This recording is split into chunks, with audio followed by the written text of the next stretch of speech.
for spending your Saturday afternoon with us. Action Coach is actually an American company. It's in about 85 countries. And I saw the content that they had, but as well as their approach to learning, to teaching, to making sure business owners grow.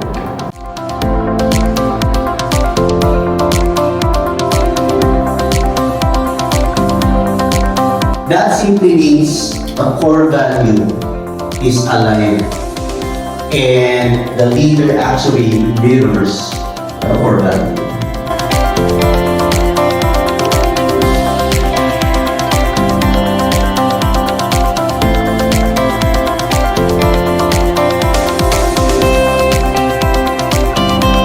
And then you build the team. And we'll go through the step-by-step later on. Once you're able to build your team, that's the only time that you can actually scale up. So you've chosen among the 6 steps and all the sub-steps there what will make an impact in the next 90 days. Then you think, what's one action I can take to move that forward, to improve